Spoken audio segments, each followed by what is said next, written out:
नमस्कार, आप देख रहे हैं खबर 100 में हूं आपके साथ राहुल मौर्य। आइए रुख करते हैं इस वक्त की बड़ी खबरों पर, लेकिन उससे पहले एक नजर हेडलाइंस की ओर।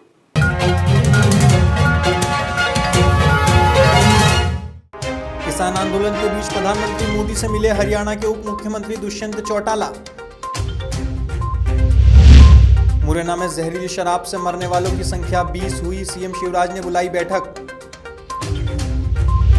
पोलियो टीकाकरण अभियान पर कोरोना वैक्सीनेशन का असर अनिश्चित काल के लिए टाला गया। यूपी में रोडवेज कर्मचारियों की हड़ताल, परिवहन निगम ने बुलाया बातचीत के लिए, आज होगी बातचीत।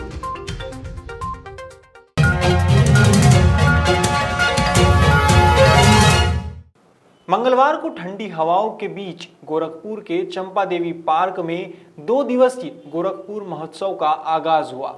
इस कार्यक्रम में मुख्य अतिथि के रूप में पर्यटन संस्कृति मंत्री नीलकंठ तिवारी शामिल हुए। इस दौरान मंत्री नीलकंठ तिवारी ने कहा कि प्रदेश में पर्यटन की तमाम संभावनाएं थी, लेकिन पिछली सरकारों की अपेक्षा के चलते कोई पूछने वाला नहीं था। लेकिन अब प्रधानमंत्री नरेंद्र मोदी और सीएम योगी आदित्यनाथ के नेतृत्व में यूपी पर्यटन के नक्शे पर दूसरे नंबर पर आ गया है। अयोध्या में मंदिर निर्माण का सपना भी मोदी और योगी सरकार में ही पूरा हो सका है।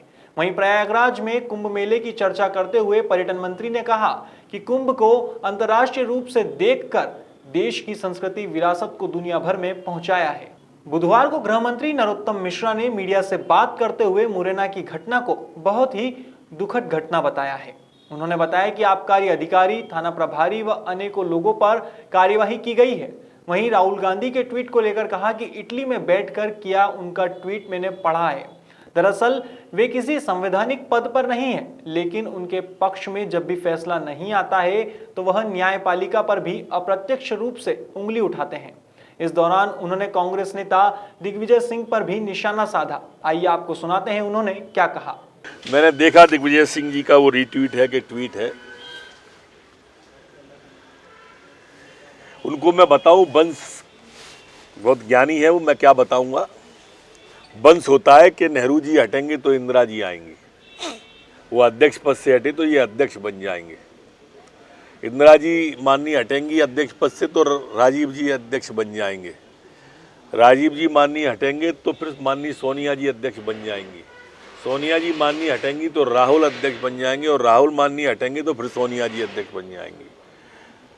राजा का बेटा राजा बनेगा, ये वंशवेल कहलाती है, न कि वो वंशवेल कहलाती है कि जो प्रोसेस करके ऊपर जाएगा। एक कार्यकर्ता की भांत आएगा, मंडल अध्यक्ष बनेगा, एमएलए बनेगा, एमपी बनेगा, वो वंशवेल नहीं कहलाती है। उत्तराधिकारी होना वंशवेल कहलाती है। हमारी पार्टी में बताइए आप, अटल जी के बाद कौन, अडवाणी जी के बाद कौन बता सकता है? कोई मोदी जी के बाद कौन बता सकते हैं? ठाकरे जी के बाद कौन? नहीं बता सकते। मैं उनका ज्ञानवर्धन नहीं कर रहा माननीय दिग्विजय सिंह जी का, पर सोचो, सिर्फ एक परिवार की खुशामद करने के लिए ट्वीट कर देना, रीट्वीट कर देना अच्छा नहीं है। शब्दों को ऐसे मत प्रस्तुत करो कि लोग समझ ना पाए। इटली में बैठकर उनका ट्वीट जो किया मैंने भी पढ़ा। दरअसल वो किसी संवैधानिक पद पर तो वैसे नहीं है, लेकिन उनके पक्ष में जब भी फैसला नहीं आता तो न्यायपालिका पर वो अप्रत्यक्ष रूप से उंगली उठाते ही है।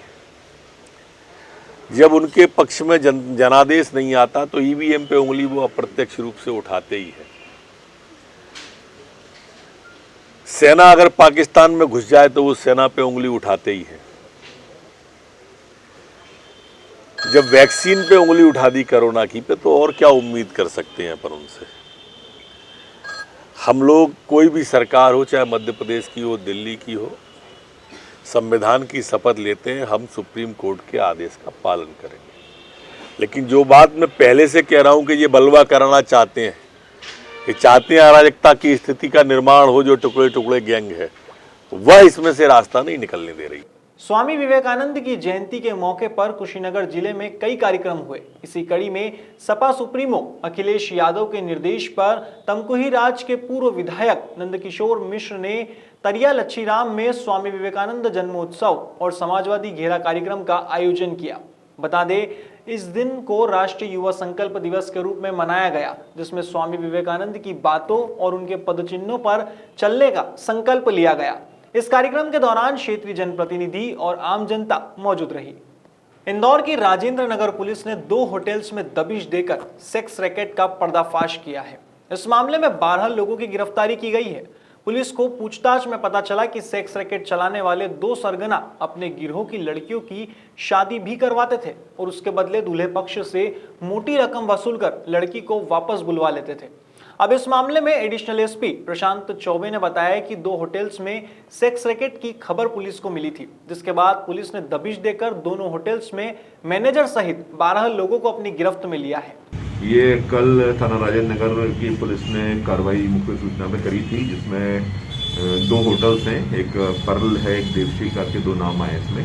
इनमें सेक्स रैकेट का पता चला था, जिसमें कमल और कुलदीप नामक 2 जो है इसके पूरे सरगना हैं मुख्य रूप से, और ये इन होटल्स में भी और अदर देन इसके भी सेक्स रैकेट काम करा रहे थे, लड़कियों को इसमें लाकर और ये सही से देह व्यापार करा रहे थे। इसमें कुल 12 गिरफ्तारियां हुई हैं, 5 महिलाएं हैं और 7 पुरुष इसमें गिरफ्तार हुए हैं।